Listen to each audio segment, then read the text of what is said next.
Ok, alors on arrive malheureusement, toute bonne chose à à la fin de ce cours, et donc évidemment c'est le dernier cours de INF 412. Merci sincèrement pour votre attention, merci sincèrement pour vos retours. Tous vos retours sont les bienvenus, même sur les typographies et autres. Donc évidemment, INF 412, ce n'est pas là une fin en soi.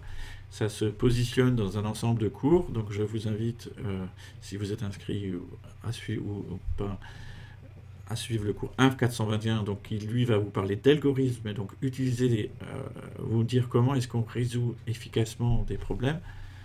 Donc c'est toute la théorie qui complète ce que j'ai pu dire la semaine dernière sur comment contourner la NP complétude. Vous avez des cours sur les données massives, des cours d'informatique graphique et tous les modules. Bon.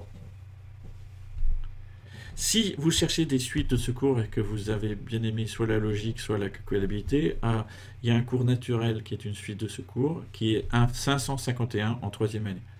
Vous avez aussi un PA de Math Info ou d'autres PA dans lesquels vous retrouvez des cours en rapport avec ces sujets. Vous avez aussi des cours d'algorithmique avancée, dans lequel on vous apprend en pratique à éviter des problèmes de complexité et à éviter la complétude, les problèmes NP complets. Et vous avez la possibilité en troisième année de faire des stages de recherche sur les thèmes sous-jacents. Donc je m'occupe des stages de recherche.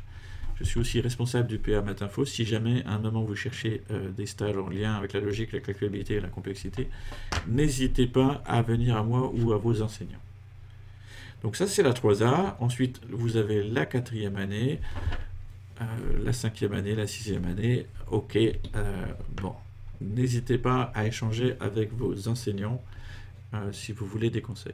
Alors, il faut quand même que je parle de l'examen. Donc, tous les documents polis, copies des transparents notes seront autorisés.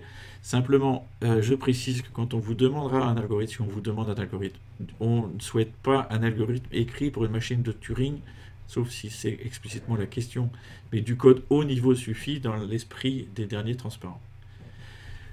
Il y a dans le polycopier des choses dont je n'ai pas parlé dans ces vidéos. Donc, c'est important de regarder le polycopier. Et réciproquement d'ailleurs. Donc, regardez le polycopier, les vidéos, les transparents, tout ça se complète. Je crois qu'un des meilleurs moyens de réviser, c'est de regarder les annales ou de regarder surtout ce que vous avez fait en petite classe et les corrections des petites classes en rappelant qu'elles vous les trouvez sur Moodle. Donc c'est la fin de ce cours. Merci de votre attention et je vous invite vraiment à remplir le sondage que vous allez recevoir à un moment.